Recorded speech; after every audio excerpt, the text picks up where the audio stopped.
वर्ध्यामध्ये लाडक्या बहिणीचे पैसे न आल्यामुळे महिलांमध्ये रोष पाहायला मिळतोय। बुलढाणा, वाशिम त्यानंतर वर्ध्यामध्ये सुद्धा लाडक्या बहिणी नाराज असल्याचं दिसतंय। लाडक्या बहिणींना घाबरण्याची गरज नाही असं सुद्धा आमदार राजेश बकाने यांनी म्हटलेलं आहे। ज्यांना पैसे येत नाही त्यांच्यासाठी सातत्यानं प्रयत्न करणार।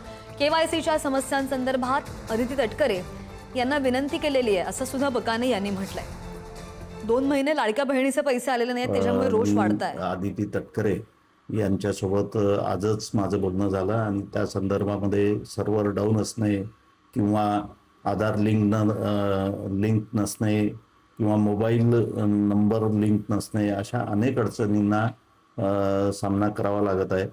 यासाठी सर्व्हरच्या दृष्टीने प्रयत्न करावे, ते सर्व्हर पुन्हा चालू करावं, KYC पुन्हा करण्यात यावी या दृष्टीने सुद्धा मी त्यांना सूचना केलेल्या आहे, विनंती केलेली आहे की लाडक्या बहिणींना त्रास होऊ नये म्हणून ह्या सगळ्या गोष्टी ताबडतोब करण्यात याव्या अशी विनंती सुद्धा मी त्यांना केलेली आहे।